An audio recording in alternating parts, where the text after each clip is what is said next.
Help!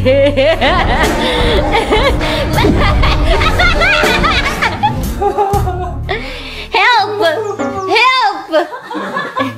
Help!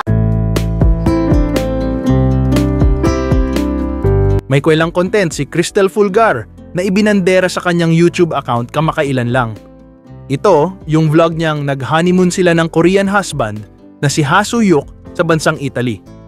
Masayang ipinakita ng aktres ang ilang nakakakilig na moments habang namamasyal.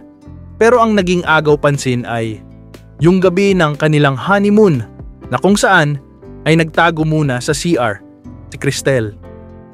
Magugunitang proud na ni-reveal ni Cristel sa isang panayam na siya ay isang virgin bride sa edad 30 at talagang hinintay ang pagdating ng kanyang the one. Naikwento pa nga ng newlywed na naranasan niya ang kanyang first kiss nang ma-engage siya kay Soo-hyuk noong Pebrero 28. Pero heto na nga, ramdam na ramdam sa kanyang video na siya ay kabado at tila may malalim na iniisip habang nasa loob ng CR at naglalagay ng ilang skincare sa mukha matapos maligo. Tulog na yata, biglang sabi ni Cristel. Actually, chumichika lang ako kasi kunwari may ginagawa ako dito sa banyo. Pero hinihintay ko lang din siya makatulog. Sambit niya na biglang tumawa. Pabulong pa niyang sinabi, "I'm shy. Kailangan ba talagang gawin yun?"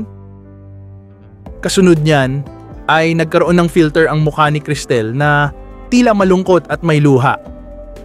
Naka-cross arms din siya para ipakita na tinatakpan niya ang kanyang katawan.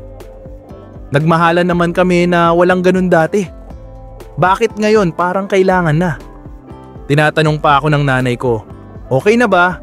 Naka-score na ba? Parang hinihintay na niya matapos akong pagbawalan ng ilang taon. Ngayon ata't na ata na, chika pa ng actress.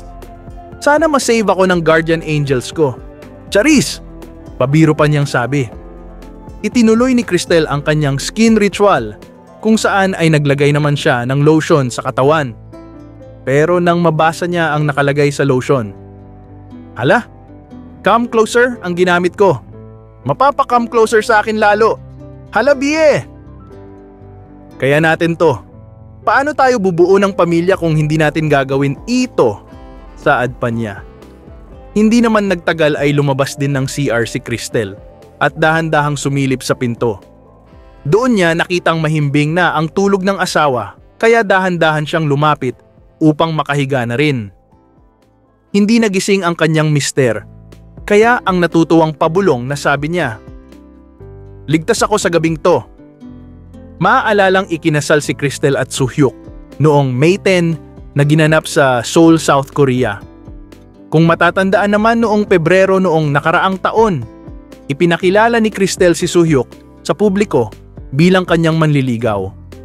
Pagdating ng Nobyembre 2024, opisyal na nilang kinumpirma ang kanilang relasyon matapos maging miyembro ng Iglesia ni Cristo ang Korean husband. At nitong Pebrero lang din nang ginulat nila ang kanilang fans sa biglaang announcement ng kanilang engagement.